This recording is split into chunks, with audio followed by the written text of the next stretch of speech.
রাশিয়ার অস্ত্রের কথা উঠলেই বিশ্ব রাজনীতির বড় বড় শক্তিগুলো যেন হঠাৎ করেই নীরব হয়ে যায়। সাম্প্রতিক সময়ে রাশিয়া এমন এক সামরিক প্ল্যাটফর্ম সামনে এনেছে যা শুধু যুদ্ধের নিয়মই নয়, বৈশ্বিক নিরাপত্তার পুরো ধারণাটাকেই প্রশ্নের মুখে ফেলেছে। সেই অস্ত্রটির নাম বেলগোরোড, বিশ্বের সবচেয়ে বড় ও সবচেয়ে রহস্যময় পারমাণবিক সাবমেরিন। বেলগোরোডকে শুধুমাত্র একটি যুদ্ধযান হিসেবে দেখলে ভুল হবে। এটি আসলে এক ধরনের অদৃশ্য শক্তির প্রতীক, যা গোটা পৃথিবীকে এক চাপা উত্তেজনার মধ্যে আটকে রেখেছে। শান্তি যেন এখানে আর নিশ্চিত কোনো বাস্তবতা নয়, বরং খুব সূক্ষ্ম এক ভারসাম্যের ফল। রাশিয়ার দাবি অনুযায়ী বেলগোরোড কোনো সাধারণ সামরিক হার্ডওয়্যার নয়, এটি একটি নতুন ধরনের ভূ রাজনৈতিক হুমকি। এমন এক প্ল্যাটফর্ম যার মাধ্যমে রাশিয়া একাই পুরো বিশ্বকে কৌশলগত বার্তা দিতে সক্ষম।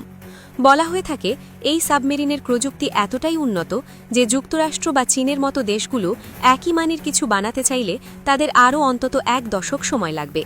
সবচেয়ে আশ্চর্যের বিষয়, এই সাবমেরিনটি এত গোপনে তৈরি হয়েছে যে আন্তর্জাতিক সংস্থাগুলোর কাছেও এর পূর্ণাঙ্গ তথ্য নেই। জাতিসংঘ পর্যন্ত বেলগোরোড সম্পর্কে পরিষ্কার করে কিছু জানে না, আর রাশিয়ার কাছে প্রশ্ন করা হলে তারা অনেক সময় পুরো বিষয়টাই এড়িয়ে যায়।